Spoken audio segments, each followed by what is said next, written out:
All right, thank you, Madam Chair. Let's bring the Strategic Planning Committee to order, and we'll just jump right in and have Sue Ann Decker, our Assistant Director of Strategic and System Planning, come up and give us an update on the TA program.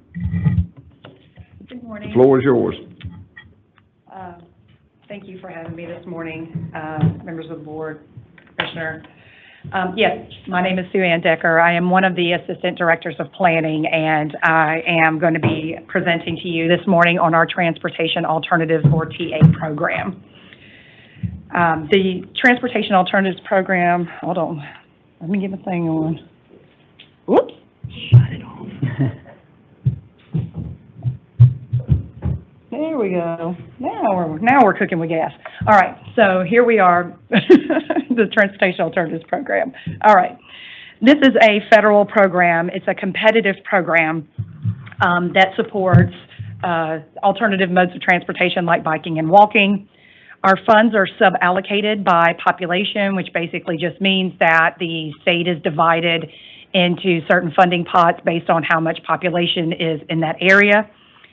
Applicants can submit their applications to Georgia DOT. The Transportation Alternatives Program provides 80% of the funding, and there's a 20% non-federal match required. Also, Georgia DOT cannot apply directly for these funds. We can help administer projects, but we are not, we're not allowed to apply. The types of projects that are eligible for TA funds are pedestrian and bicycle facilities like rails to trails, recreational trails, safe routes to school projects, historic preservation, archaeology activities, and vegetation management, environmental mitigation related to water, stormwater and habitat crossings, construction turnouts, overlooks, and viewing areas, roundabouts, and other safety measures can also be covered. The types of agencies that can apply for this money are obviously our local governments, our cities and counties, regional transportation authorities, transit agencies, other government entities. We partner a lot with DNR, so natural resources, public land agencies, school districts, local education agencies, schools, tribal governments, and other regional government entities that are responsible for transportation and trails. And then nonprofits, they do have to partner with a local government, but like CIDs, we can also partner with them. They're able to apply. Again, Georgia DOT does not apply directly for projects. We just help administer them. One of the things that can be a challenge for the project is that local match. Again, 20% is required to come up with a non-federal match. With the state, as you can see here, the map is broken down into our urbanized areas. The blue areas are our metro areas, like our major MPOs and TMAs. Those areas have their own TA funds that they administer themselves and do their own application process for. The orange-green areas are also urbanized areas, and we have certain fund pots for those. Those are set by FHWA each year. Well, all of these are.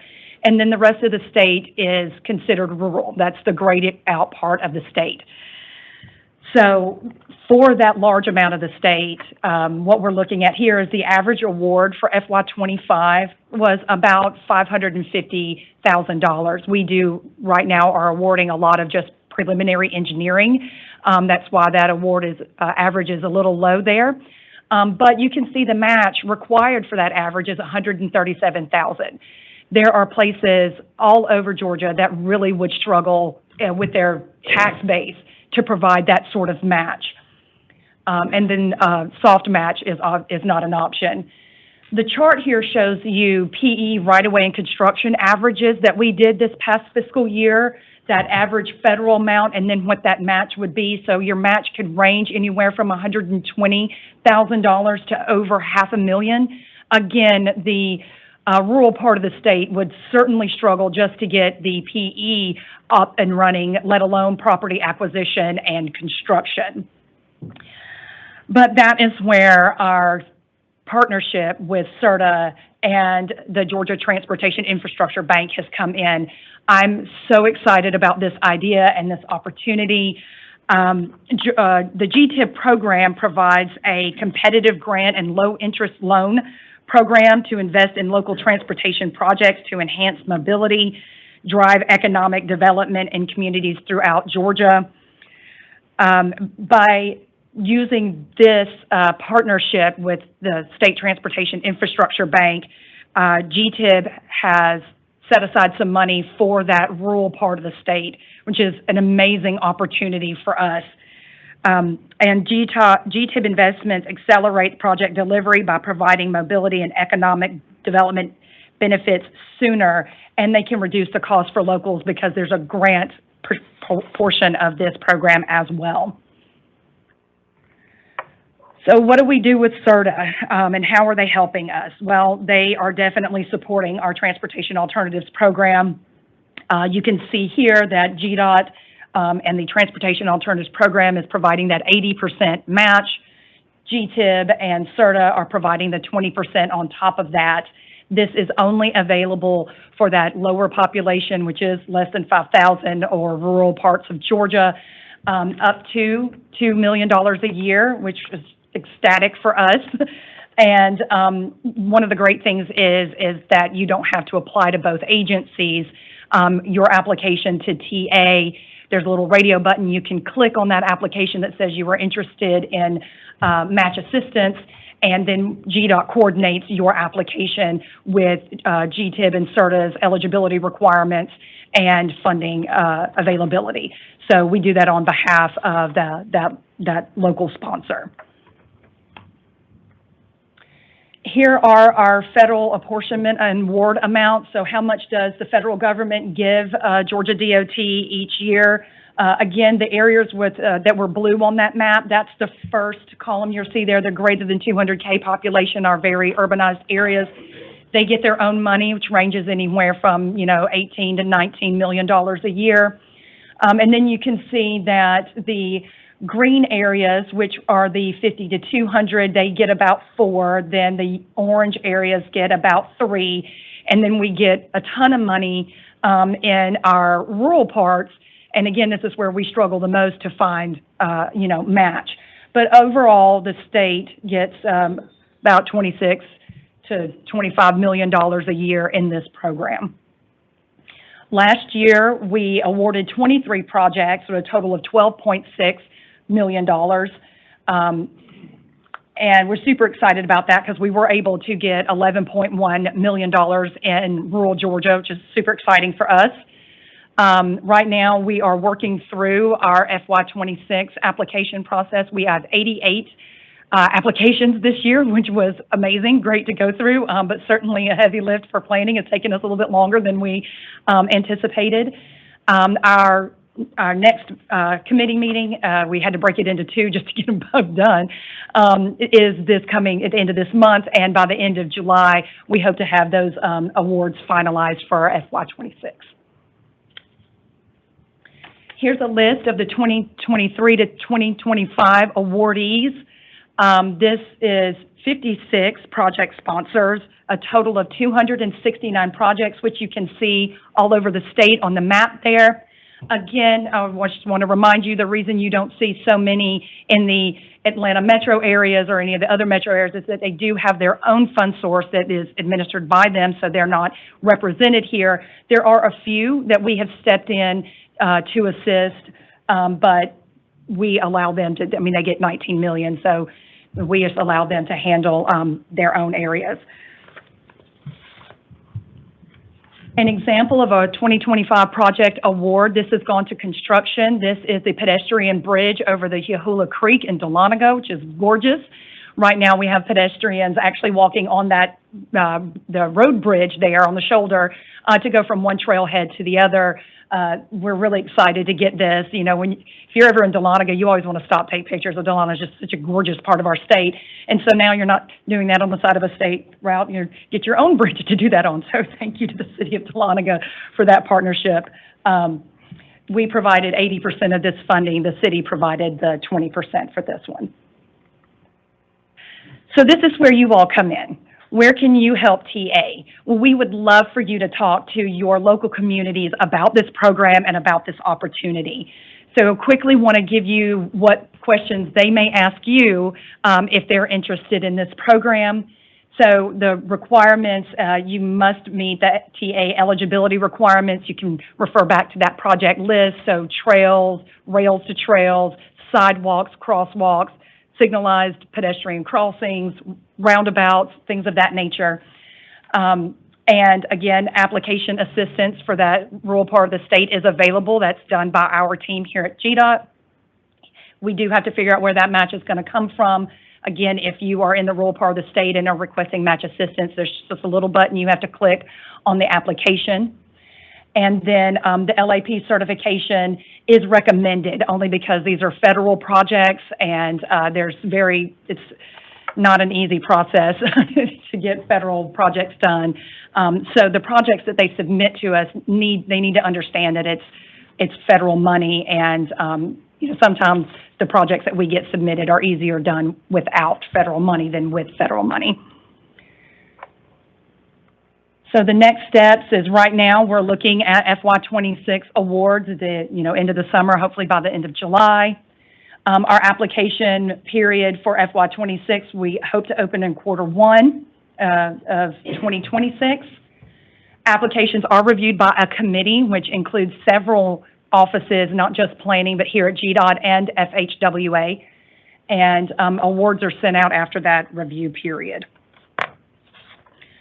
So those are the next steps for the program coming up.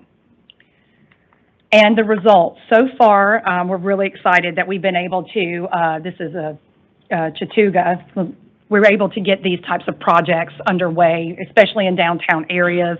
We've been able to, through this partnership with CERTA, increase our awareness of the opportunities in TA. We've also been leaning heavily on our districts and our district pre-construction engineers and planning and programming liaisons to get the word out about this opportunity. It's a great opportunity to invest in rural Georgia, and so our ask, again, of the board is to reach out to your communities about this. Other things that we've been able to do is we've been able to keep funds that would otherwise lapse in the TA program, so we're super excited about that, and we're just excited about the new opportunities for partnerships across the state. And that concludes my presentation. Any questions? I have. Go ahead, Kathy. On the LAP, Local Administered Project Certification, you used the word recommended. Is it recommended or required? It is not required, it is recommended. And is that certification something a community can contract out, or do they have to have it on staff?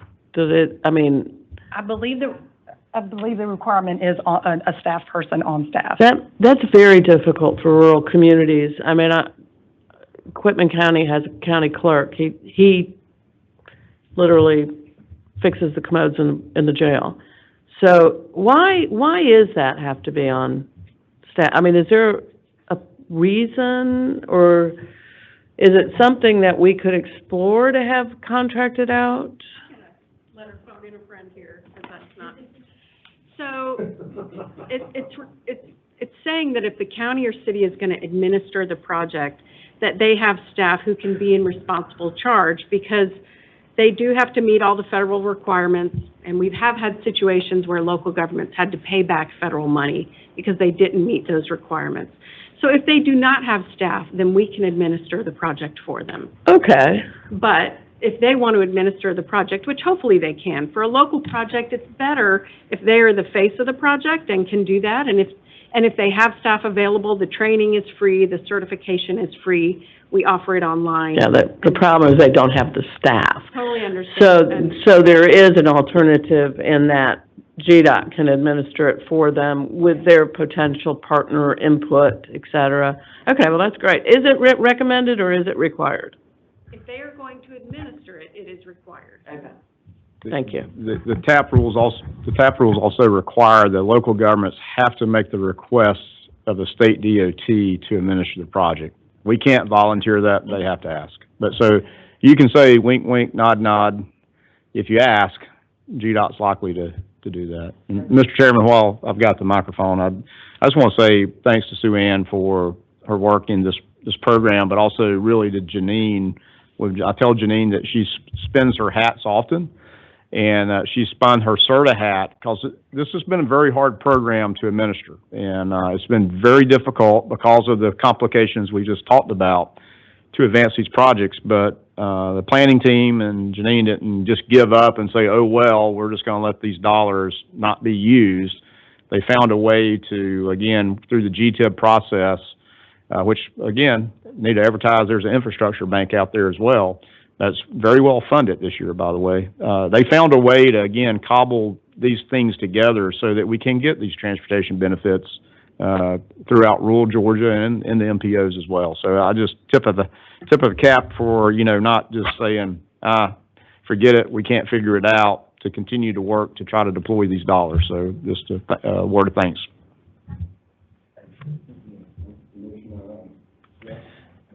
Thank you. Two real quick questions.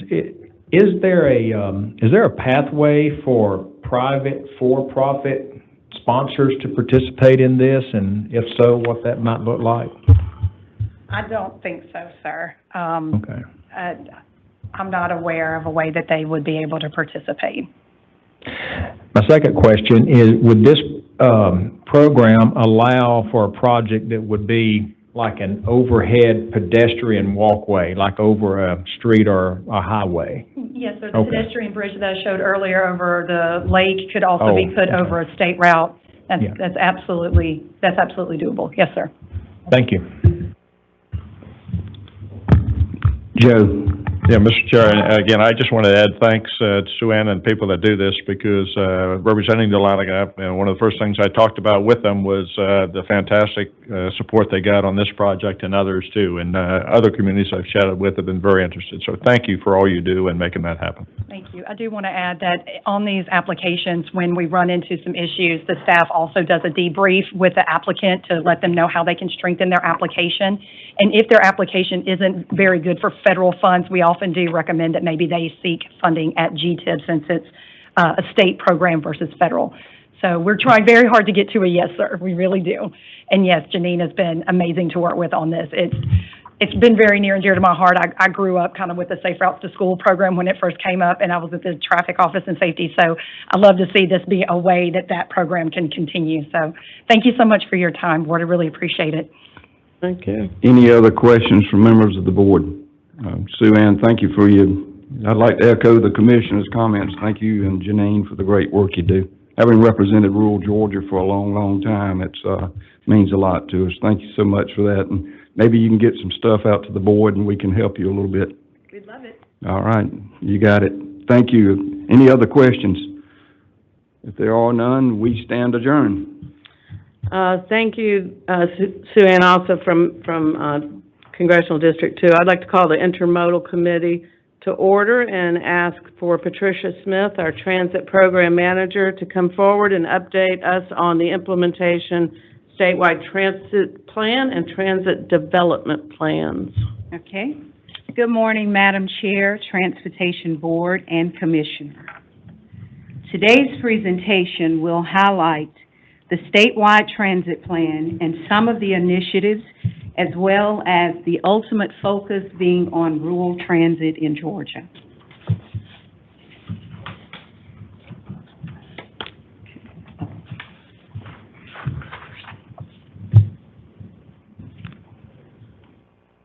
Okay, so the original statewide transit plan was completed in 2020.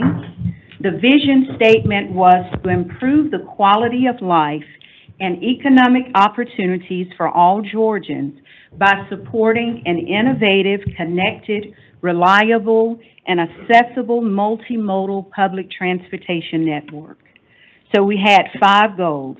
The first one was to provide a safe and sustainable transit network, and some of the focus areas included reducing transit-related safety incidents and injuries, and also supporting safety through asset management, planning, and agency safety planning. The second goal was to optimize public transit programs to best meet public transit needs and travelers' needs. Some of the focus areas for this one was to partner with public and private entities to further coordinate transit services, as well as facilitating partnerships with employers, schools, providers, and the private sector to expand the reach of transit. The third goal was to connect rural transit to regional and urban centers. Some of the focus areas here was to ensure transit can meet travelers' needs across jurisdictional boundaries. Additionally, to connect intercity service with local public transit systems. The fourth goal was to ensure public transit coverage across the state to support mobility and access for all. Some of the focus areas include ensuring public transit service is available to all of Georgia's 159 counties and optimizing scheduling and capacity for demand response systems. And the fifth goal is to leverage technology and innovation to support public transit ridership and performance measures.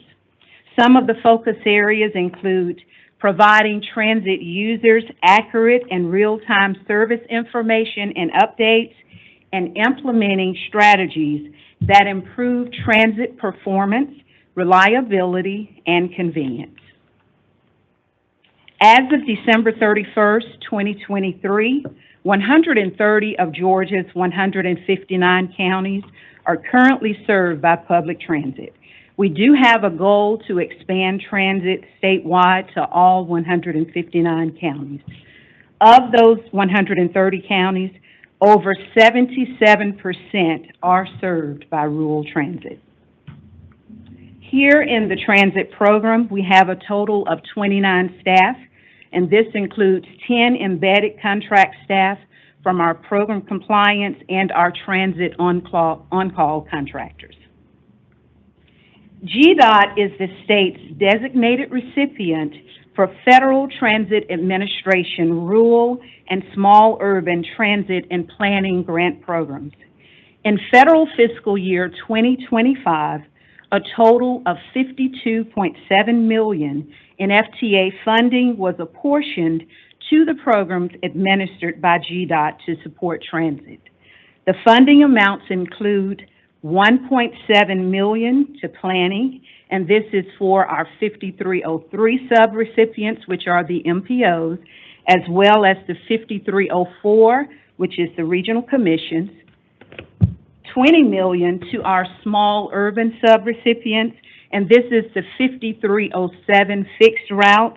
This is for populations between 50,000 and 200,000. Also to the rural subrecipients, and this is for populations less than 50,000, a total of $22.8 million in federal funding was apportioned. And this is for our 5311 demand response. Also 4.6 to intercity bus, and this is for the 5311 connections between non-urbanized and intercity bus service, $1.3 million to state safety oversight, as well as $2.1 million to bus and bus facilities. And this is for 5339 funding. This is a portion to subrecipients as resources to replace, rehabilitate, and purchase buses and related equipment, and to also construct bus-related facilities, including technological innovations. On today, I will highlight some of the initiatives that are currently in place to assist in transit expansion and enhancement throughout Georgia. So this includes the statewide transit plan updates to include regional transit development plans, the intercity bus study, rural transit day, and the transit trust fund program. The purpose of the statewide transit plan was to improve access and mobility by coordinating with local governments, regional commissions, and MPOs and transit providers to identify public transit needs and document strategies to help ensure all Georgians have access to public transit.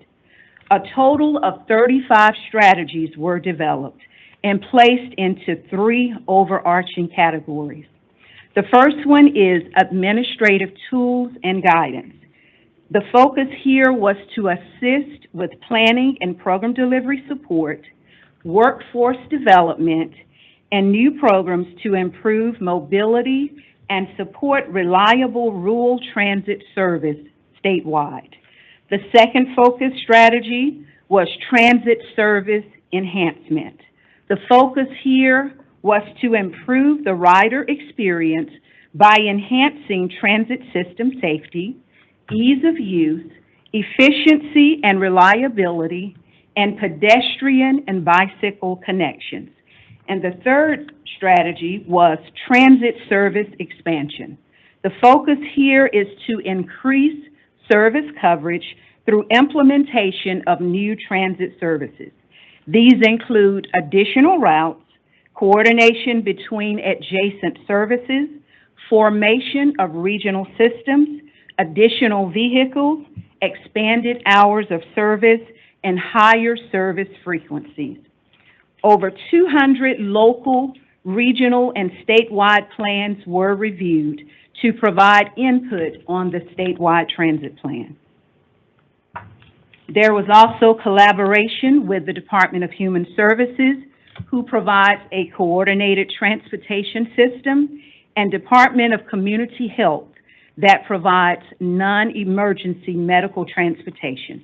And to tell you a little bit more about the focus of each of the departments.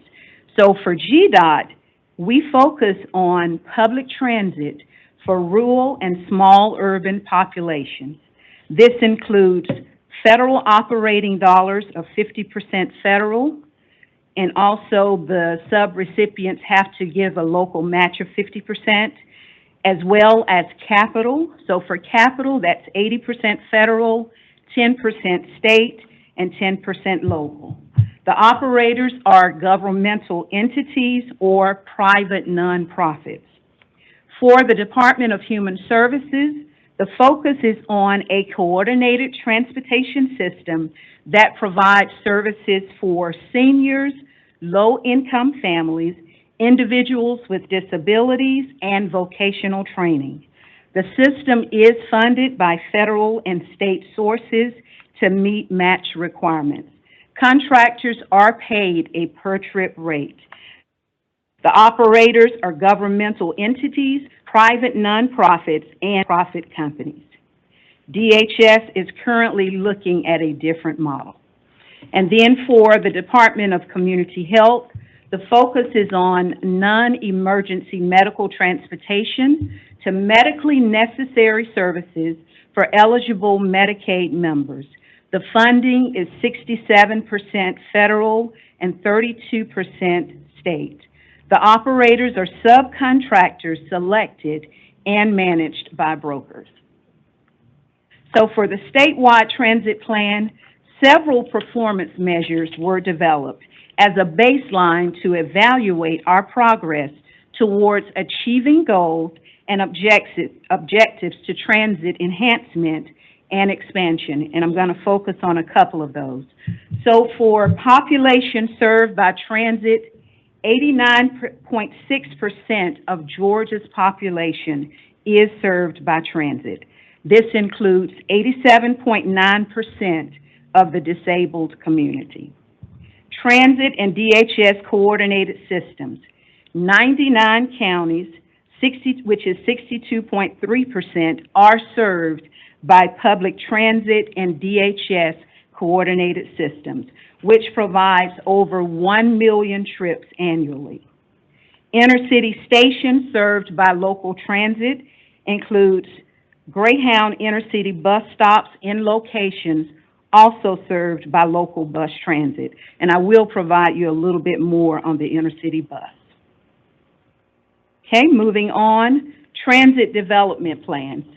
At the beginning of the statewide transit plan in 2020, only 66 counties had a transit development plan when the statewide transit plan was completed. And I will provide more information, but so far, 98 out of 159 counties have some type of transit development plan in place. And then another initiative was agencies with websites. Out of 130 counties, only 84 had websites. So more information on that. The performance measures are tracked and published in an annual implementation report that's shared with key stakeholders. The report aligns with the statewide transit plan vision and goals, provides updates on performance measures, transit statewide, and compares transit progress annually. The implementation report was updated for 2024 and is currently available on the GDOT Intermodal website.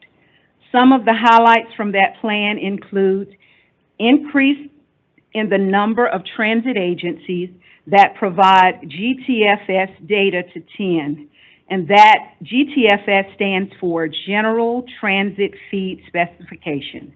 The reason this is important is for riders, it improves trip planning by providing real-time information, and for transit agencies, it helps them to have more efficient data and realize cost savings. An additional highlight is an increase in the number of counties and trips in regional multi-county transit systems. So for this one, there was 59 counties, so that was 37% of counties. The number of trips increased by 87.3%. The percent of trips increased by 8%. Also, the opening of the Atlanta Greyhound Intercity Bus Station, as well as the adoption of 5 additional regional transit development plans. GDOT's 2020 statewide transit plan recommended strategies to address rural and regional transit needs across the state, including the preparation of regional transit development plans.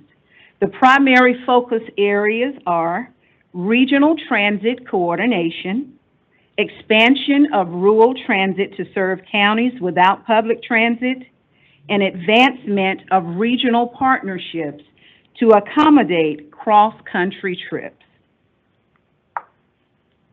A regional transit development plan identifies transit needs and opportunities and informs future transit system investment. The transit development plan process assists communities in developing a transit vision and evaluating transit alternatives that move communities closer to these goals. TDPs typically have a 20-year horizon and are intended to be updated on a 5-year renewal cycle. And they're currently supported through policy and planning grants from the Federal Transit Administration and FHWA. Of the 12 regions here in Georgia, transit development plans have been completed in all areas with the exception of Central Savannah, and their board meeting was scheduled for May 15th, so we do plan to see that one adopted soon. And then Southern Georgia Regional Commission, their tentative adoption is scheduled for September of 2025. The FTA provides 5311 funding to support rural transit needs. 15% must be used for rural intercity bus service. We are in the process of conducting an intercity bus program strategic plan. Some of the focus will be based on conducting an analysis of existing services. Georgia is currently served by Greyhound, Flix, Groom, Wanda Coach, Red Coach, and Southeastern Stages. There are currently 41 bus stations between the 5 operators. Nearly all routes connect to Atlanta.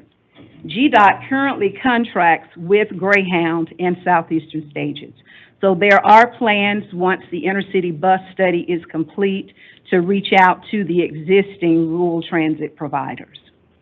Of the contracts that we have in place with Greyhound and Southeastern Stages, that includes 28 intercity bus stops connected to fixed route transit, and 35 stops are in demand response rural service areas.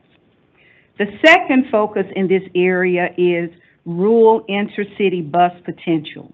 So outside of the metro Atlanta area, the highest travel volume flows between Macon-Bibb, Warner Robins, Athens, Clark County, Albany, Augusta, Richmond County, Brunswick, Columbus, Dalton, Gainesville, Hinesville, Rome, Savannah, and Valdosta. So we will be looking at opportunities for rural intercity bus federal funding to go into those areas. Contributing factors, when we look at opportunities, some of the things that we were able to identify was based on census data. So there have been increases in population, increases in employment, and the transit demand.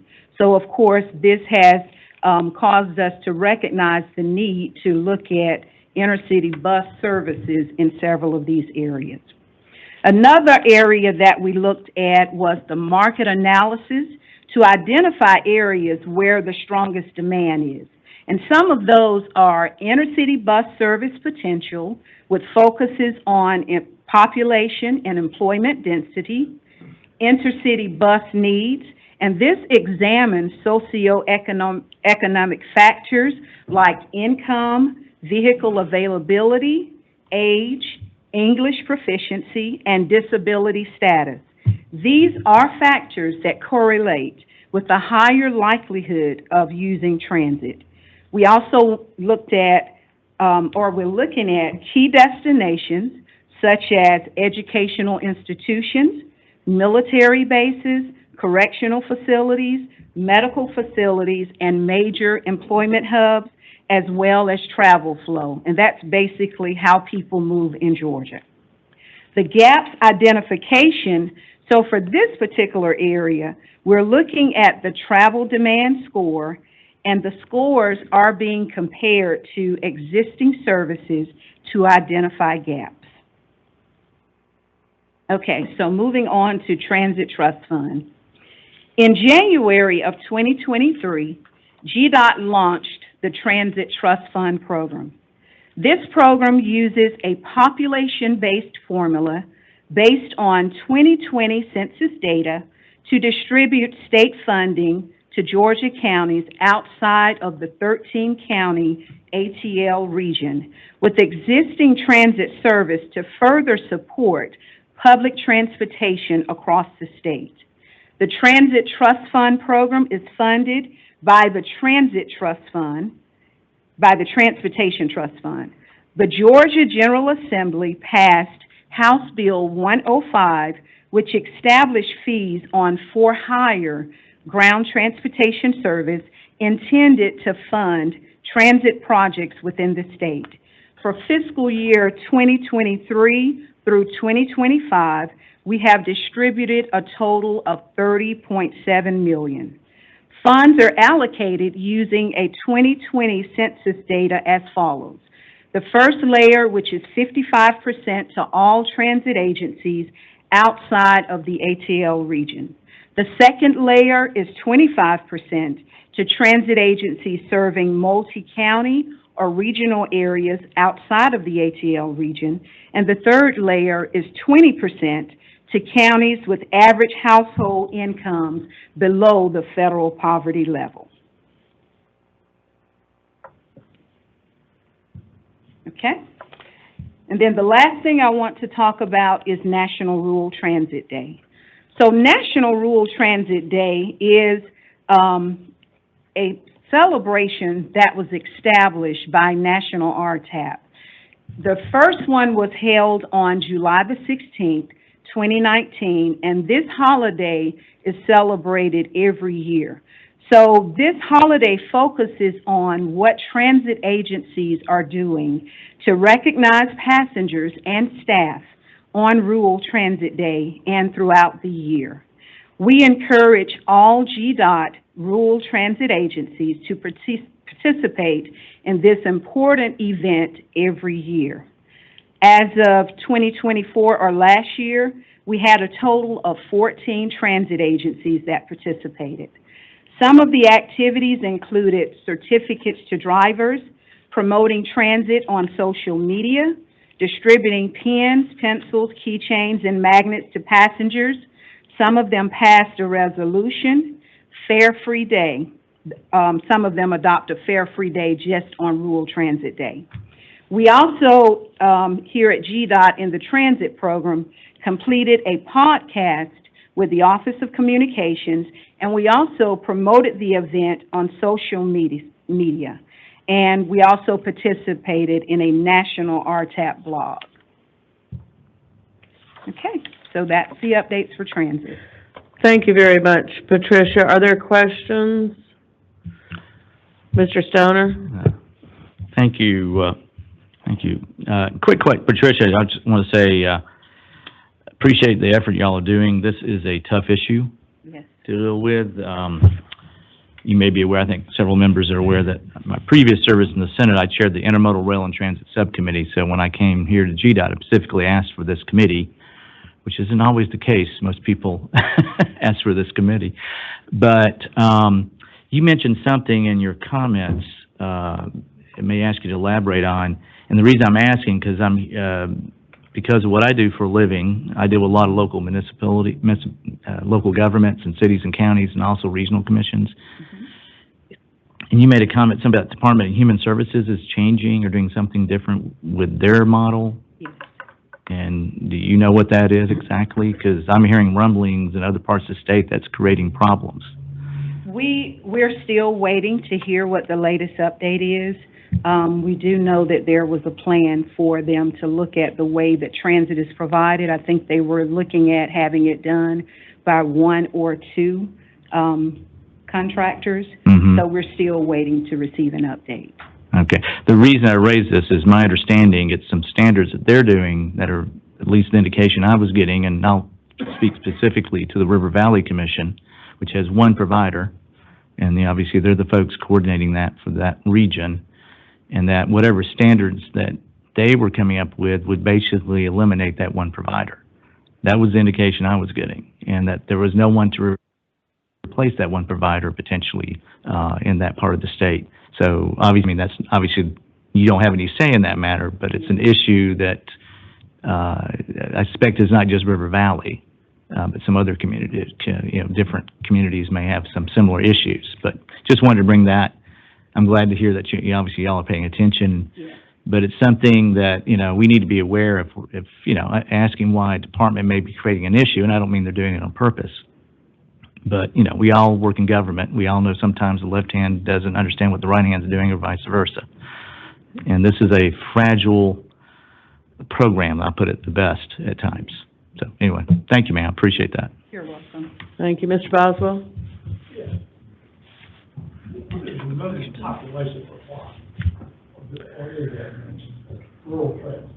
There isn't, as long as the population is under 50,000.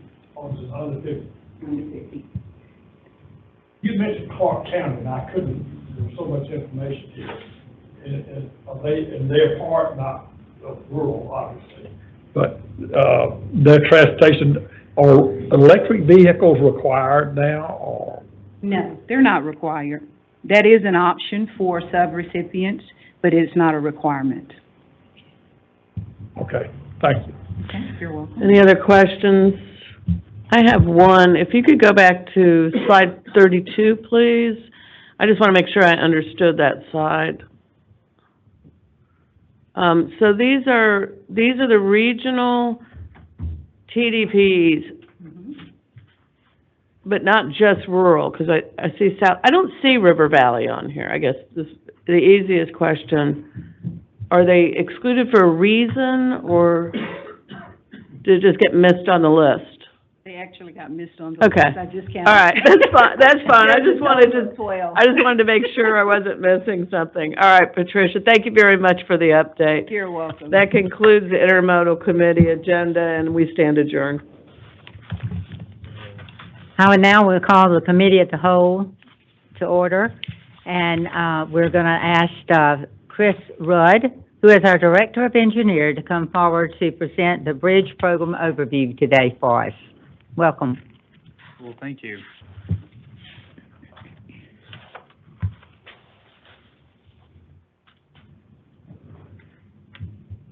Well, Madam Chair, members of the Board, Commissioner, I'm happy to be here today to give an update on the department's program for bridges in Georgia. Now, you may recall recent modifications to our list of program bridges that we had for board action in the past recent months, and we thought we'd put this together to further clarify the department's procedures for maintaining bridges and selecting bridges for rehabilitation or replacement. We thought it'd be a good time to kind of go over and refresh our procedures for all of that with this committee. This morning, I'm going to be touching on the structure of our Office of Bridge Design and Maintenance, including its roles in inspection and maintenance and design. I'm going to give an overview of the funding types and levels of funding that supports our bridge program, and I'm going to do a review on the effect that level of investment has had on our bridges and their condition. Now, our Office of Bridge Design and Maintenance has mainly three key functions. Probably most obviously, it's going to be responsible for the review and design of bridges in Georgia. In addition to the design duties, though, the office is also responsible for the selection and the programming of which projects move forward for rehabilitation or replacement. But in order to know which of those projects or bridges need to be identified for replacement, we need to have a good knowledge about what the condition of each of those individual bridges are. And so that work is handled by our inspection and maintenance group within the office. So we're going to start there at the inspection and maintenance group and talk a little bit more about that. Now, it's critical that the department has detailed and up-to-date information on the condition of each of the bridges in order to monitor the capacity of each structure in relation to the loading that structure undergoes. The requirement for the bridge inspections is found in the federal regulation 23 CFR 650, and additionally, there's additional guidance, I would say meticulous, detailed guidance actually, on how those inspections are conducted. That guidance is found in the National Bridge Inspection Standards and the Specification of National Bridge Inventory. Now, these documents lay out how to arrive at a condition for each bridge that's reviewed. And it's not taking a best guess, it's not doing an estimate, it's not eyeballing it or anything like that. It's taking actual detailed measurements on these structures. And I'll give a brief overview a little bit later about how, what that looks like exactly. But another critical part of our bridge inspections is not just how we do them, but it's also when we do them. And that's also given by regulation. By regulation, our standard inspection frequency is 24 months. So that means that at least every 2 years, a new inspection is completed on each bridge, and the condition information is going to be updated for each and every one of those bridges. So that tends to beg the question then, how much work are we talking about? How many bridges do we have to get through in that 2-year cycle? So that number fluctuates a little bit from year to year.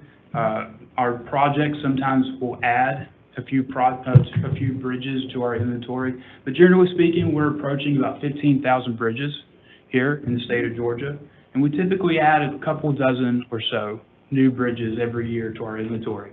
So no doubt there's a lot of bridges to get through. You have a question? Yes, go ahead. Yes, I'm sorry to interrupt you, but we're talking about local bridges or just state? We were talking about all bridges. So this number includes every bridge in our state? That's right. And I'll have a breakdown a little bit later about what the percentages are, state and local, that we can look at. Okay. I'm sorry again.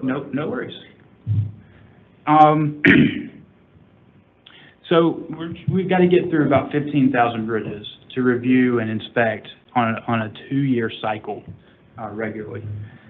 Now, our inspection staff is composed of several inspection teams, and they handle different types of bridges. The bulk of our work is handled by 12, what we call 12 topside inspection teams. Now, each team is composed of about 3 to 4 inspectors. We've divided the state into 12 areas, and each of these 12 topside inspection teams handle all of the bridge inspections for the area that they've been assigned.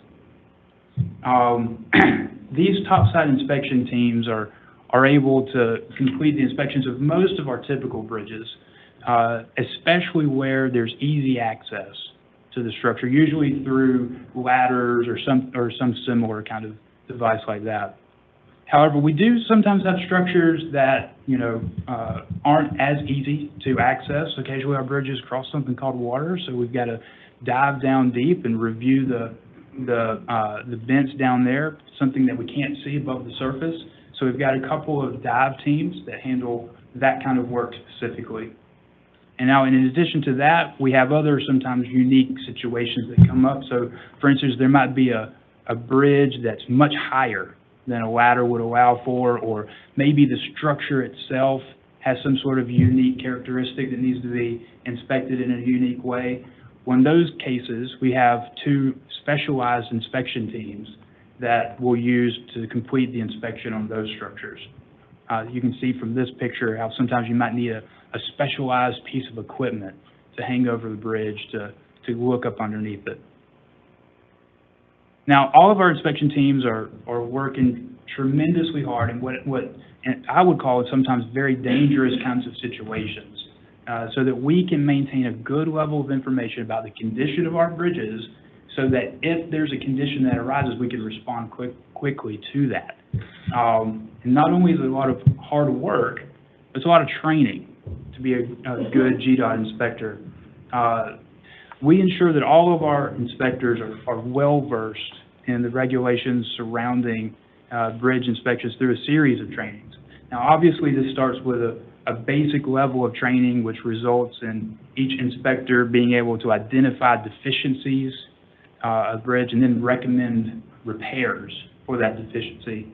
And we require each inspector to repeat that, on a regular basis.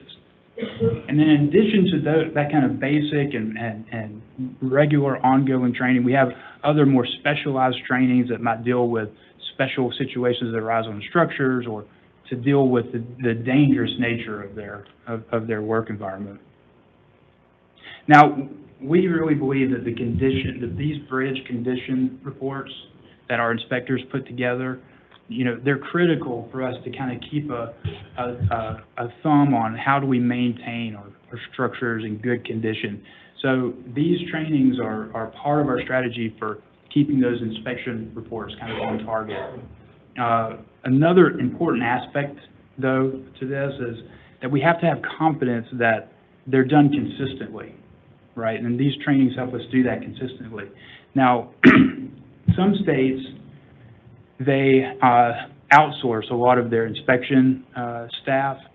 In Georgia, we think it's critical that we keep this internally so that we can maintain that level of consistency. We need to make sure that an inspection team inspecting one bridge would give the same result that a completely different inspection team would give on that same bridge. We need to make sure that a good rating in the southern part of the state is the same as a good rating in the northern part of the state.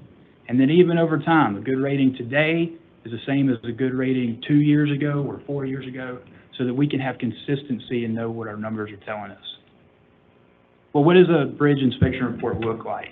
So, like I said before, we follow this strict guidance that's given to us from National Bridge Inspection Standards and the specification of National Bridge Inventory.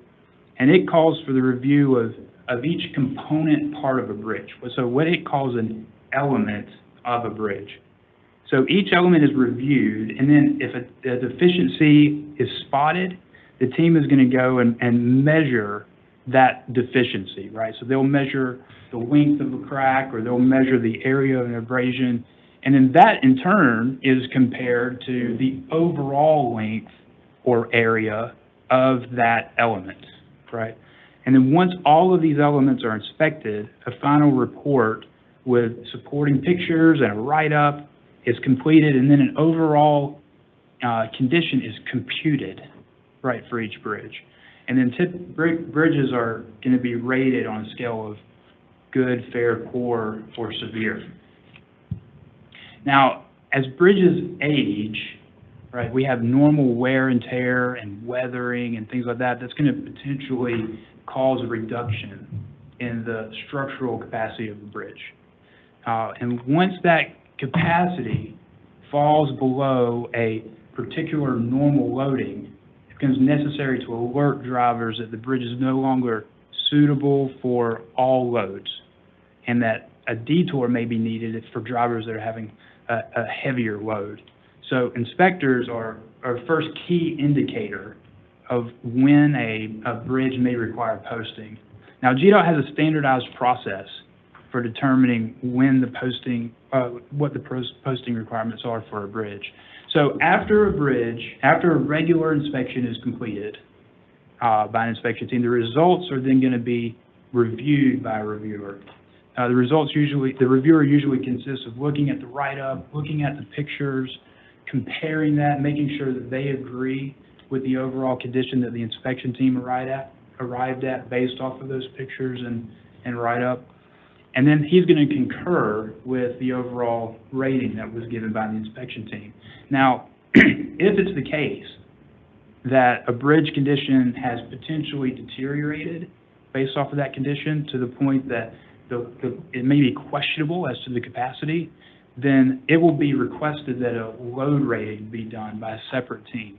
So that load rating will be done by our office and bridge design, sent off, and that will be sent back. The results will be sent back, and if the results are such that it's determined that, hey, the posting is needed, then notification goes out. The locals are given notification, and FHWA, by the way, is also notified at the same time that here's a structure that needs to be posted, and the locals have 30 days to make sure posting is completed. So how many bridges in Georgia are posted today? Well, today, just under half of our bridges, this responds to your question, just under half of our bridges in Georgia are state-owned, and just over half are locally owned. So of the 46% of bridges that are state-owned, we have 322 that are currently posted. And of the 54% of bridges that are locally owned, we have 1,500 bridges that are posted, and 58 actually that are closed to traffic right now. Now, obviously, like any other thing that takes wear and tear, maintenance is going to be required on our bridges. And very often, before we have to do a full-blown replacement on our bridges, there are other rehabilitation options that we have good success with. So the deck is very often one of the first items that a bridge might, that may need rehabilitation. This top left picture shows kind of a partial slab replacement that's being done. We also have methods for repairing columns. At the bottom left, you have column encapsulation there being done. We also, seal deck joints and remove debris that occurs underneath the bridge so that scour doesn't occur. So we have all kinds of good tools that we can do to rehabilitate our bridges before full-blown replacement is needed. Now, typically, GDOT invests around $45 million a year on this kind of rehabilitation work. So I've got here between 21 and 24, the levels of investment, and the two different colors correspond to state routes versus interstate spending for this kind of rehabilitation work. And those numbers in the bubbles there show how many bridges were affected by each of those given years. Now, if we need to do a full-blown bridge replacement project, that work's going to be handled by our GDOT Bridge Design Office, That office is located here on Georgia Center.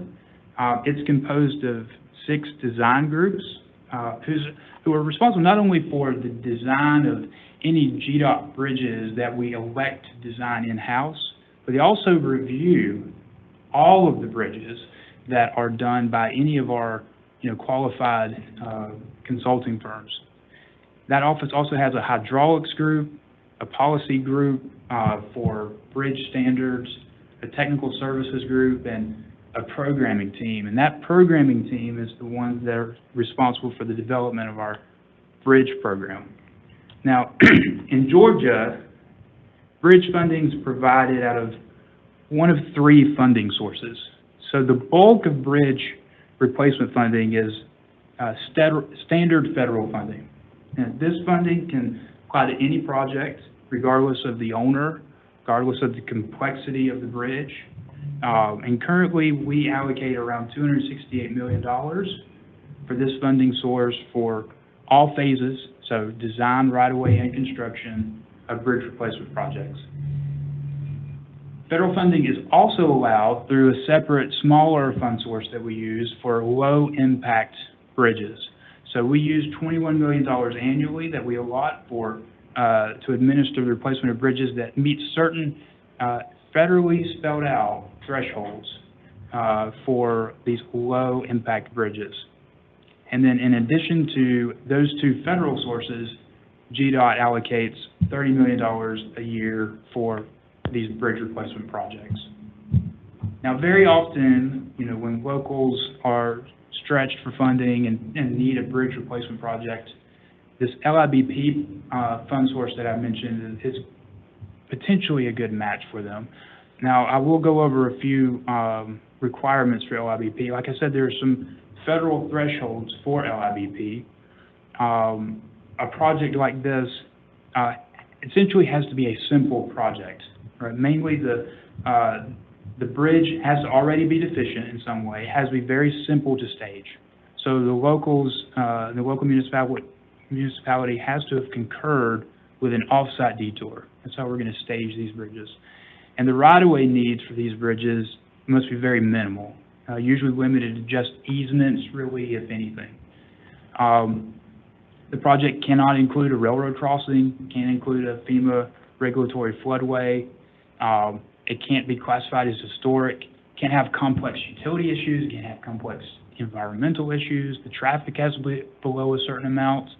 One thing that's not listed here, there can be no major geometric deficiencies. So it has to be a simple project that we're talking about. Now, this is one type of funding that we have for our bridge replacement projects, but like I said before, it's not the only type of funding that we have. We've got here a list of these 3 types of funding that I went over earlier. The green indicates Georgia's funding source of state funding, and it's mostly consistent. You can see it there at $30 billion each year. And then in the light blue, you can see the LIBP funding that we were just going over. It's been mostly consistent as well, around $21 million a year. And that dark blue, that's our largest category. That's that federal bulk funding that we use. So what you're seeing on the chart here is a lot of money. It's a lot of investment over the past several years. So the question then becomes, well, what have we gotten for that investment? What's been the effect of GDOT's investment in bridges in the past several years? Well, I'm happy to report that our condition of bridges in Georgia is very, very good. This map from the American Road and Transportation Builders Association shows that the state of the bridges in each of the 50 states, plus Puerto Rico, plus Washington, D.C. So you've got 52 overall ranking spots. Georgia falls into the lowest category of percent of bridges that are structurally deficient. In fact, GDOT's overall ranking is 48 out of 52% for structurally deficient bridges. Now, and I'll point out that you want the lower number, right? The lower number is the better number. And if you were to look, that's of the total number of bridges. If you were to look at this in terms of bridge deck, it's even better. Our ranking falls to 51 out of 52. And I also point out, too, that 52 spot is being held by a state that does not have nearly as much bridges to maintain as we do. It's Nevada. Yeah. And I've got another chart similar to this. This other chart, you can see that the same kind of trend holds true. By far, most of the bridges in our state fall into good and fair categories, and just a very, very small amount fall into those category of poor. For comparison, over the last 10 years, you can see from this slide that our percentage of bridges in good condition has grown tremendously, really, based on the level of investment, while those listed as fair and poor have decreased substantially. So if you were to look at that fair and poor category, if you sum those numbers up, in 2013, you've got 51% there, and in 2024, that number drops to 27%. So it's quite a major shift there in terms of condition. So because of our past investments in Georgia, you know, the report is that the bridges here are in very good condition. Of course, we continue to monitor that regularly, and you know, we're ready to change our investment level should we need to make any adjustments that are needed.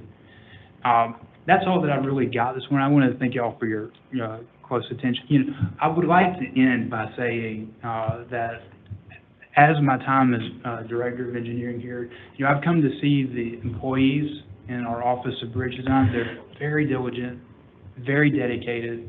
They take their work very seriously, and it's a reflection. You can see it in the numbers on our bridges. So I'd like to extend that thanks to that office for all their hard work. Well, Chris, we want to thank you also because it takes a huge team to work through what we have just witnessed this morning with the numbers and the update information. Very good information for each and every one of us for our communities. Yes, Ms. Williams? I have a couple of curious questions. So first of all, 12 teams for an equivalent of about 7,500 bridges a year. You know, that's like 2 to 3 a day. Whoa. How do you assess on that kind of a schedule when a dive team needs to come in, 2 dive teams in the state? How does that work? Well, our inspections are scheduled ahead of time, so we have our office schedules when these inspection teams are needed and lays out kind of the plan for each year, you know, every month. Okay. So they kind of know ahead of time which ones are going to require a dive team. Okay. So you say we inspect all bridges. How is it determined a bridge that crosses a state line? Whose bridge that is? It's like in Columbus, Oglethorpe Bridge goes into Alabama. I know it's a GDOT project, right? But how is that figured out? Well, just because it crosses a state route does not mean that GDOT owns that bridge. So It's a state route bridge. Well, are you saying that the state route crosses another state route? State line. It goes state line. Oh, The bridge is state line. the bridge goes over the state line. Yeah, in those cases, I think that, I'm not sure. Okay. Who's Just curious. the owner on that? Let me call on the commissioner. We have by-state agreements of bridge responsibilities. It's sort of interesting. The Georgia state line on the Alabama side is the Alabama side of the river. On the South Carolina side of the state line is down the center of the river. And so there's different responsibilities. Okay. So when it's time for a capital improvement, we enter into by-state agreements, but for the overall maintenance and upkeep, there are by-state agreements that identifies whose bridge is which responsibility. Generally, it alternates. Every other bridge is our responsibility. Okay. So we just sort of ladder up the state line from that point of view. As you take one, I take one. And then, That's interesting. and then when it gets into capital replacement projects, we have interesting dialogue with our neighbors to the north, south, east, and west about how much things cost. Okay, and then What about bridges on Corps of Engineer property or on federal bases? Do we also do those inspections? I believe, Again, let's refer to Yeah, Does the do those two entities? Even though they're on bases, they're not considered public roadways. And Okay. so that inventory that we do are only for public roadways. There are private bridges as well, of which we Okay. do not have responsibility for. Do those entities on federal properties report their inspections to us so that we I'm not- know? No, they don't come through us. That Okay. probably would be reported through, DOD, in those cases. And the Corps of Engineers, have jurisdiction over things like that. Okay, thank you. So our reporting, while I've got the floor, our reporting, though, Chris mentioned a couple times, is to Federal Highway. And we have to do a monthly compliance report for postings and making sure that bridges are adequately posted. So after the inspections, we'll send a very detailed letter to cities or counties, ever who the owner of the bridge is, about the condition of the bridge, if it needs to be posted or even closed.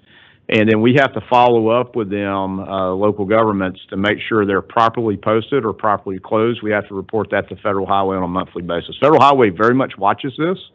And I was going back to Dennis's question earlier, and Kathy, you mentioned it as well, is that we provide this as a service to all cities and counties. We're not required to by law, federal or state, but we provide it as a service because at the end of the day, if there's a non-compliant event, Federal Highway holds the state accountable.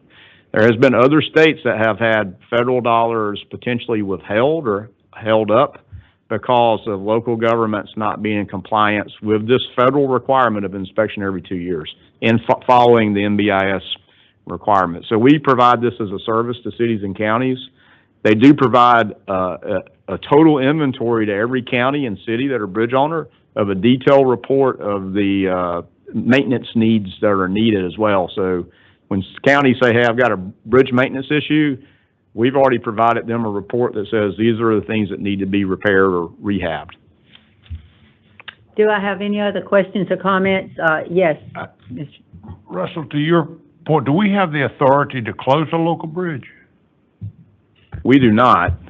We inform them of the condition, and it's up to them to close it. We have to ensure that they're comply with that. But it's safety first and foremost. So there's usually not an issue on, people are going to make sure they do the safe thing. So going to be compliant. Do you have another question?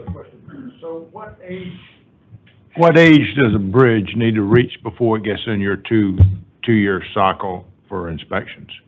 we start them off immediately. Thank you. Mr. Stein? Madam Chair, and Chris, thanks for the overview there. I noticed on the funding chart that you put up there that our funding peaked in 2022, and it's been on a downward trend since then. And my question to you is that just because of the increased good condition of our bridges, or are we actually building a bow wave kind of for the future? Are we not getting the funds that we need each year now due to other priorities? The commissioner may want to weigh in more on this, but we do review our condition of the bridges to determine what level of funding we should have. But, certainly we're making those priority decisions on funding based off our overall program as well. Yeah, let me add in, Chris, if you click back to slide 57, if you can. I just wanted to point this out, and Mr. Stein, I think that's probably the slide you're referring to, with the dollars and the number of bridges. I just wanted to point out, though, you see higher dollars in 2021. Sometimes they're just the bridges themselves are larger, more complicated bridges. A lot of the bridges down in the south part get to be very long, and so sometimes the funding level increases because the bridge is just a, quote, big bridge, and it costs more. We try to, again, programmatically keep about between this and bridge maintenance funding, which was on the previous slide, which is around 50 million.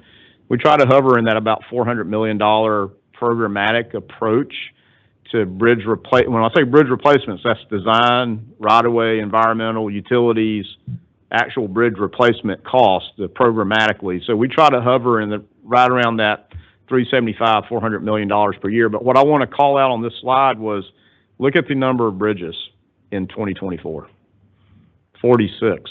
And that's probably close to average funding if you sort of weight those out. And if you look at 2022 probably was 54 bridges. There's probably a couple of big bridges back in 2022. So the point I'm getting to is our costs have gone up, like we've shared with you. Bridge costs, I believe, over the last 3 to 4 years have increased by about 90%. So the level of investment's not going as far as it used to be. That's something we'll have to continue to address. But you can see the trajectory of our conditions are very good, very good. So it's sort of keeping the flywheel moving so that you can sustain where we are so that we don't degrade and go back. And back before 2015 with state funding, we didn't have that state funding piece in there, that roughly $30 million of state funding.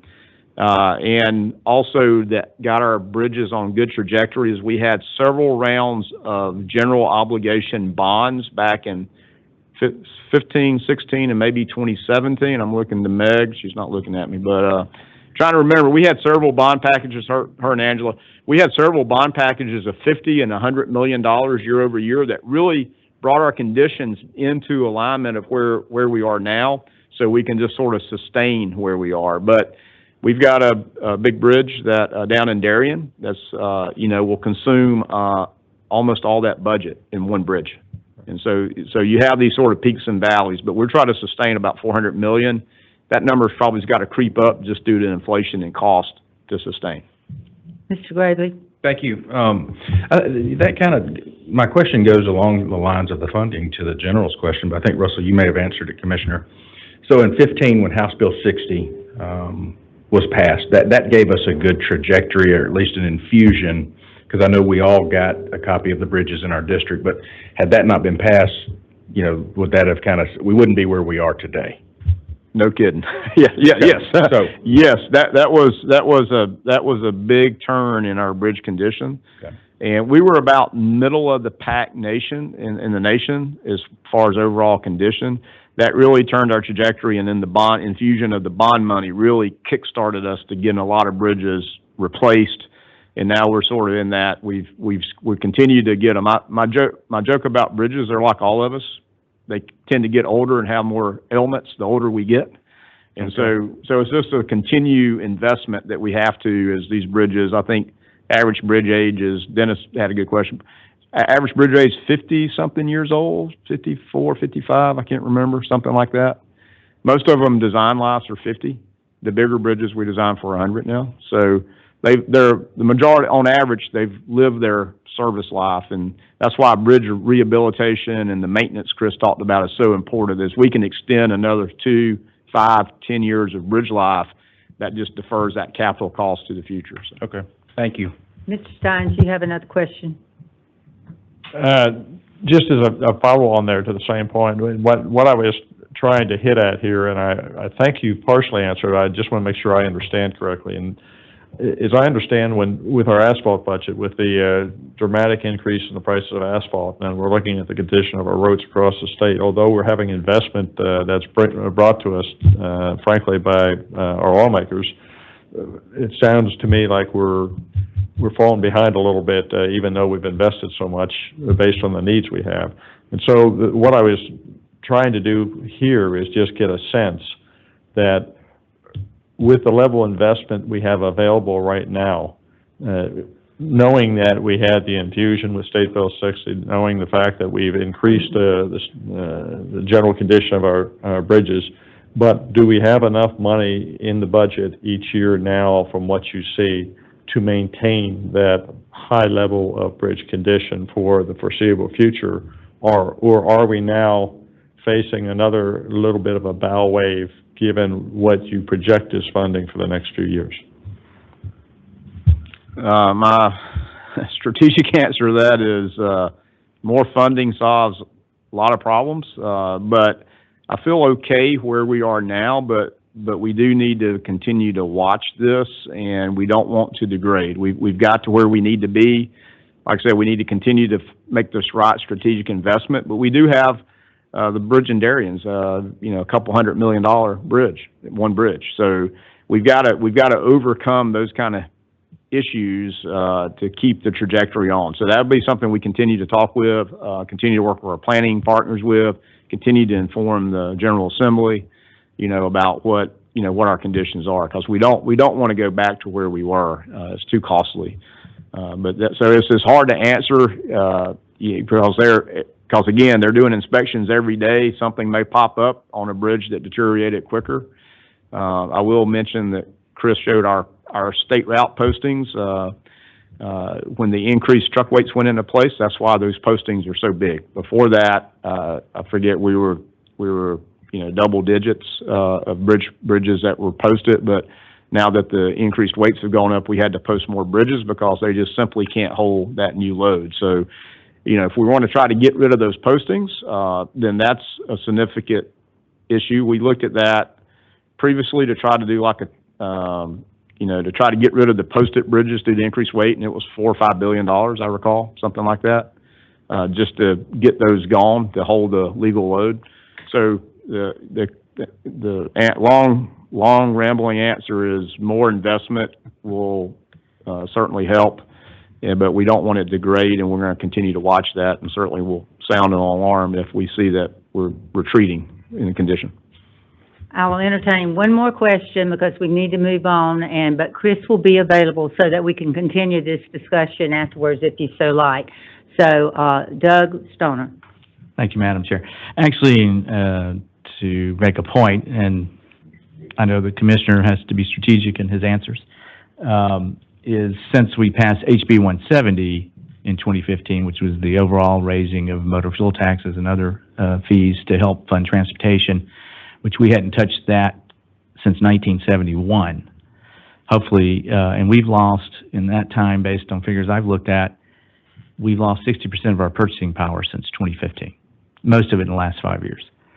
So to your point, I mean, I know the Commissioner is aware of that, and I know other folks are aware of it, and hopefully our former colleagues in the legislature are aware of it, that it's something that is going to have to be addressed again, because I hope we don't go another 40 years of not investing, because some of my former colleagues that served, we dealt with this issue over and over for many years, and it took a while finally to get to it. But anyway.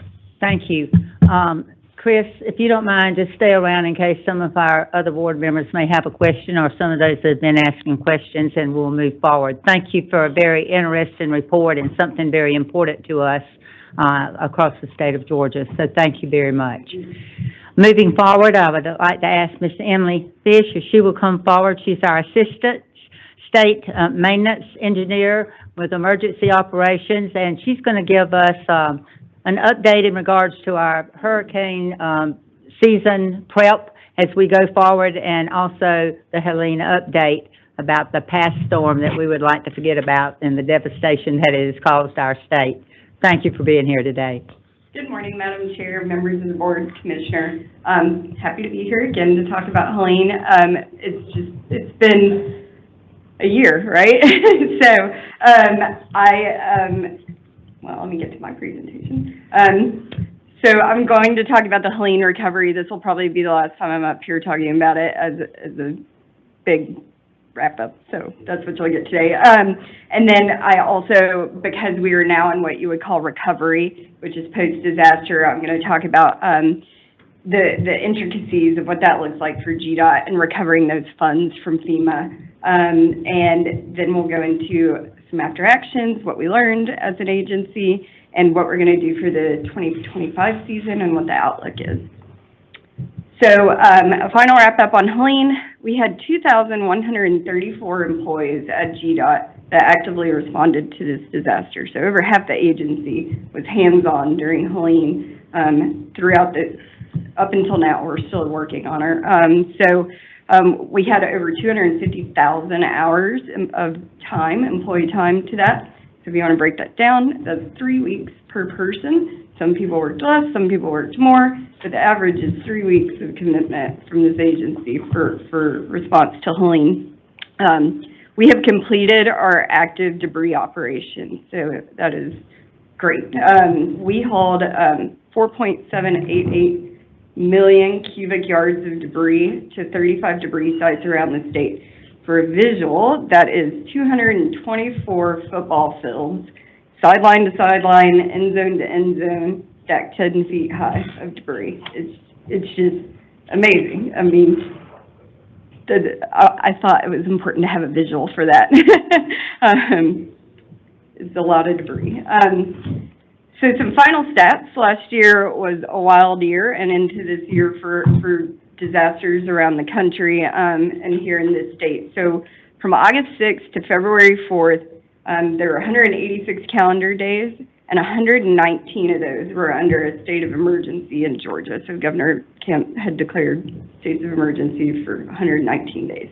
That included Debbie, Helene, the flooding that occurred in South Georgia, and 2 snowstorms. It also included presidential funeral for Jimmy Carter. So major things were occurring last year. So under that, we had 560,000 plus hours of employee time on that.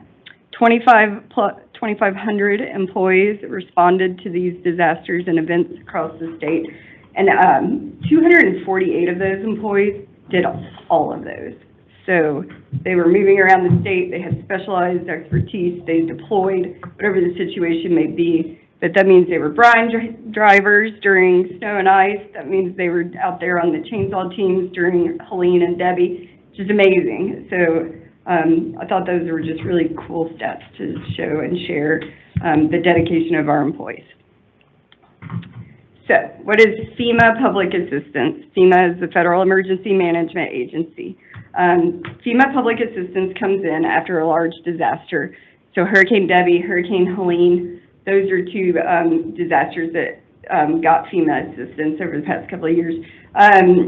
This provides supplemental assistance to state governments so that they can quickly respond to and recover from major disasters or emergencies. This helps cover the costs for debris removal, life-saving emergency protective measures, and restoring public infrastructure.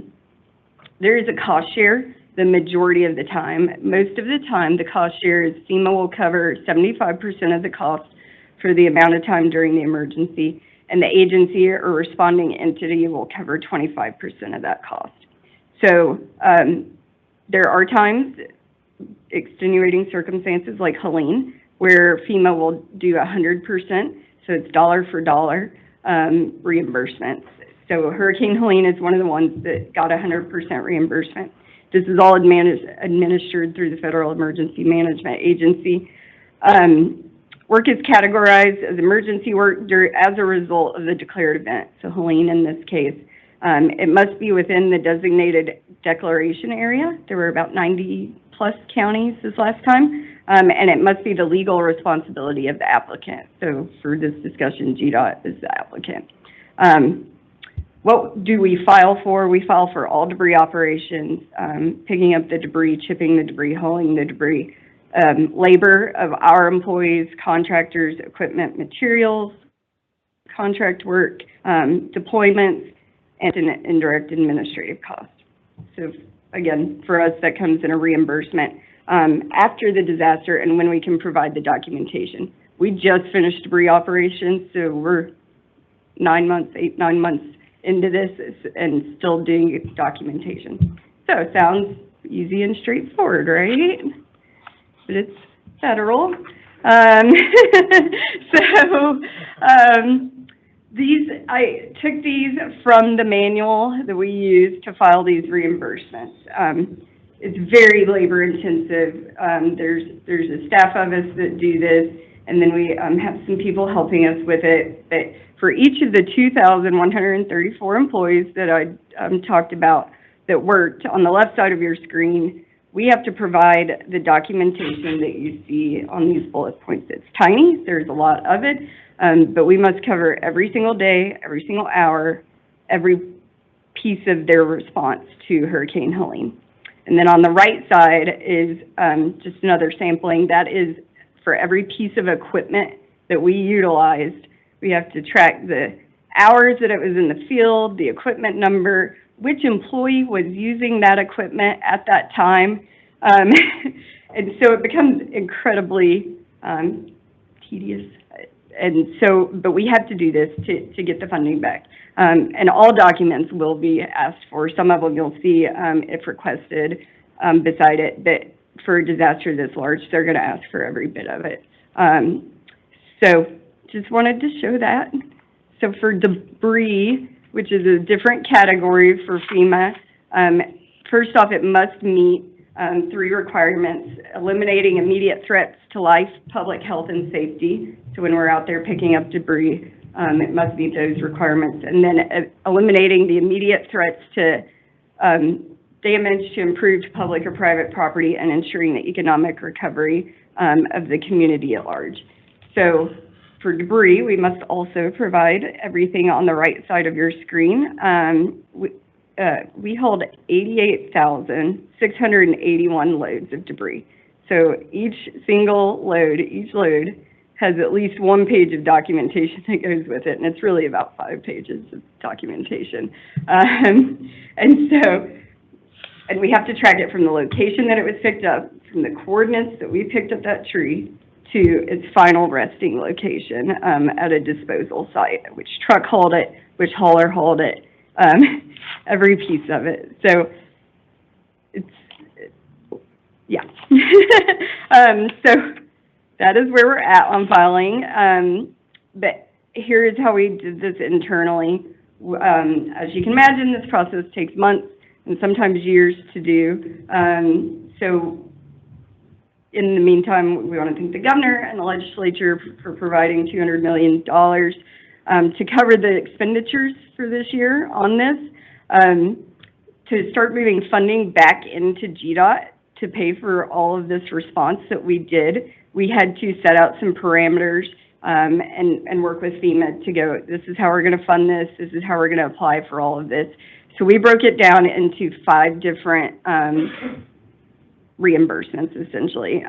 So the 100% funding that I discussed, we did 2 different applications for the first 90 days of debris operations and response that we were out there, and then a 3rd one for the days 90 through 120. So those were fully funded at a 100% reimbursement, and then a 75% reimbursement for days 120 through the end of our operations. And then at the end, we get 100% funding for all the administrative piece, all of the time that this takes, all of the staff time that it takes to gather this documentation. We also get funding for that. So that might come in another year when we finish getting all of these applications done and our meetings with FEMA done. So that's how it's broken down. And then separately, we are also filing for federal highways emergency response reimbursements. Right now, that number is $9.1 million, and it's 22 projects from Helene and Debbie and the flooding around the state. So these are 2 separate processes, 2 separate agencies, 2 separate requirements. So Matt Needham, my assistant, is specifically working on the federal highways piece for our team. So as an agency, after every disaster, we have taken it upon ourselves to conduct what we call an after-action review. This review is an open and no-fault forum to identify strengths to be maintained and built upon, potential areas for further improvement, and development, corrective actions for those, and a needs and wish list assessment for the whole agency. The goal of the after action is to address feedback and provide resolutions to continuously improve our communications, our planning, and our response efforts. This is what my group, Emergency Operations, works on during what we call blue sky days, the good days that are out there, so that we can become better as an agency to responding to these disasters. So I'm not going to read this whole list, but I want to focus on a few items. We had some really great strengths throughout these disasters that have happened. We've really embraced the use of technology, Microsoft Teams. We had an all-hands-on-deck approach for all of these. All the departments were coming together to work, and we had meetings daily to establish communications. We call it a battle rhythm, so that everybody's on the same page. We also we had safety was a good part of this year. It's been very safe out there. The bridge office does numerous inspections quickly during these disasters, and they're very good at it. So that was a really big strength for this agency. So areas for improvement, if you were around and saw how bad Helene was, cellular communications were awful in South Georgia for about a week. Several of our districts were pretty much without cell phone communication for at least a couple of days, some of them 2 to 5 days in different areas. So we saw a huge need to be able to talk to our employees, be able to establish communications, and make sure they were safe in the field. So we have made a huge investment and made a lot of strides in that over the past year. So we've purchased 1,200 new radios that will be distributed to all the districts. We have also purchased satellite phones for when the cellular towers are down, and we have purchased Starlink devices for making sure that we have satellite communications should we ever be in this situation again, which I hope we are never in it again.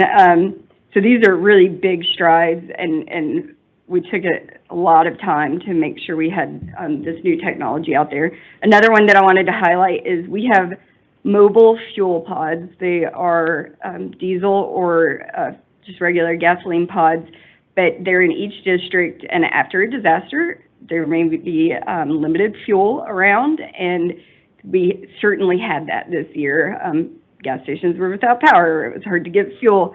So we had already established internally ways to handle the fuel situation. We had already done this, and we deployed these pods out to strategic locations that we saw that some of our state partners were struggling to get fuel. So we provided a few of these pods out to the State Patrol to assist with their fueling. We need them, they need us during a disaster, and so we have to work together. And so we help them with fuel, and I'm glad that we can do that for them. So in that, we were moving these pods daily, and we're out there, tracking 20 different pods. So we saw the need to have a way to keep our eyes on these and know exactly where they were every day. So we're going to put trackers on them, and we're going to be able to have a visual of where these pods are so that we can share that information with our partners and our districts, our teams that are out in the district. Because as they move, we need to move the pods with them. So those are two of the things that we have really made strides in over the past 6 or 8 months. We're also working on more real-time information and mapping of information so that we can see where our teams are, so that we can see what the road issues are, and we're continuing to work on that. I have lots of ideas. Need more blue sky days to get them on, get them out there. But we will continue to work on those things. So we have streamlined a lot of operations as well, just making less, better procedures and less paperwork on the backside on some of these things. So this year, the 2025 hurricane season outlook has been released by NOAA.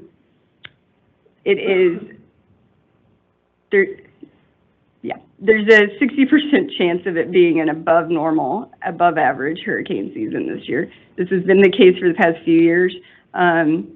So, you can't predict the weather. This is just averages, but it's something to look at and be aware of. The names are on the right side. Every time a large disaster happens or a large hurricane happens, they do retire the names. So Helene will never be on the list again. But Andrea will be the first one when she arrives. So for this year, inside the agency, we are continuing to implement these lessons learned and improve upon the feedback that we received. We have already conducted our agency-wide hurricane meeting where all departments come together and discuss and talk about changes and improvements that have been made since the last hurricane season. We sent 15 employees from multiple departments inside GDOT to a SASHTO forum that also had 15 other states at it, and they were southern states, to discuss best practices, lessons learned. So we heard from North Carolina, South Carolina, Florida, and our employees were there to talk about what we learned and how we can get better as agencies across the country to responding to this. We also sit on a couple of ASHTO committees. We sit on the Transportation and Security and Resilience Committee, and it has an emergency management subcommittee. So there's a lot of talk about emergency operations at DOTs right now, and a lot of discussion. We are working with the neighboring states to align, so Florida, South Carolina, we're talking to them a lot right now, to align our protocols and communications and verifying our contact information, making sure we know each other very well beforehand so that if something happens, we can pick up the phone and call each other. We are also, it's been really a unique year to have people, other states that have not been through something like this, call us and ask us about how do we get a debris contract, how do we do debris operations. And so I've had the opportunity to talk to several states about what we're doing and best practices and how we can help them get through this process so that they have this set in place should something like this occur in their state. And then we are also, the emergency operations team is working with GEMA to go to every single GEMA filled district. They have a different alignment than us. And they do regional meetings every quarter. And so GDOT Emergency Operations is going out and trying to meet face-to-face with those EMA directors and presenting on what we can do, what we can help them with, what do you need to ask for, what's the process, so that they are more informed about what we're doing and how we can help them.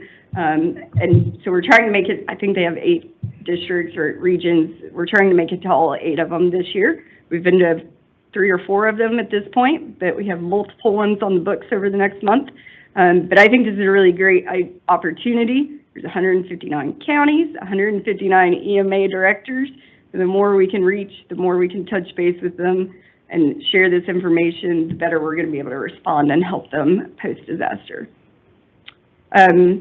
We have learned a lot about FEMA and federal highways reimbursement procedures, so we have started writing that down and making sure that we know how to go through this and what documentation we need.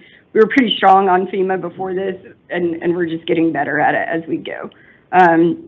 The State Maintenance Office is expanding the emergency operations staff and has a deeper roster of well-versed employees than we've ever had. So I'm really thrilled about the experience that we've gotten. We have a lot of knowledge and people have been through this a few times, so that's going to help us out moving forward.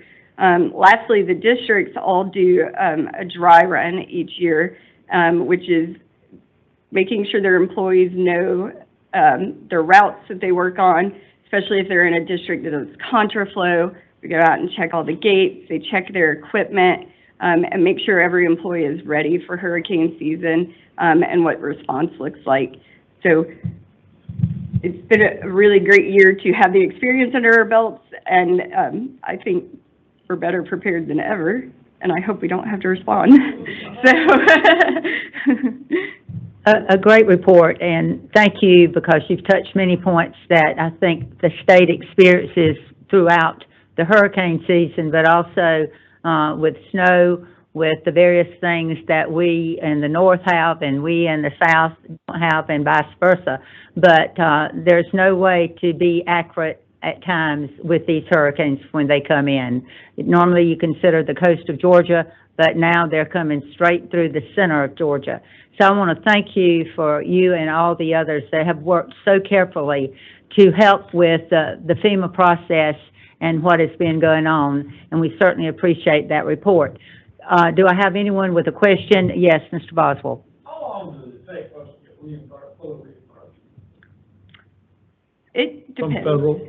It depends. It used to take several years, actually. We're down to about a year on each piece. So we're filing 5 separate pieces right now. So FEMA goes through one, checks the application, verifies the information. We're trying to do them consecutively so that it doesn't take that long, but a year at a minimum. Any other comments or questions? Seeing none, I want to thank you again for being here and bringing this information to us, because it's very vital to everyone that sits on the board. It's always very vital to those individuals in our communities because of the effect and the lasting effect that it has upon them. So again, I want to say thank you for all the GDOT personnel because they're always there for us, including advance warnings and trying to get everyone prepared. Thank you very much for what you do. With that, I want to say before I adjourn our committee of the whole today, I want to remind each and every one of you that our board meets 1 p.m., so please be back in this room as we call that meeting together. With that, this meeting is adjourned.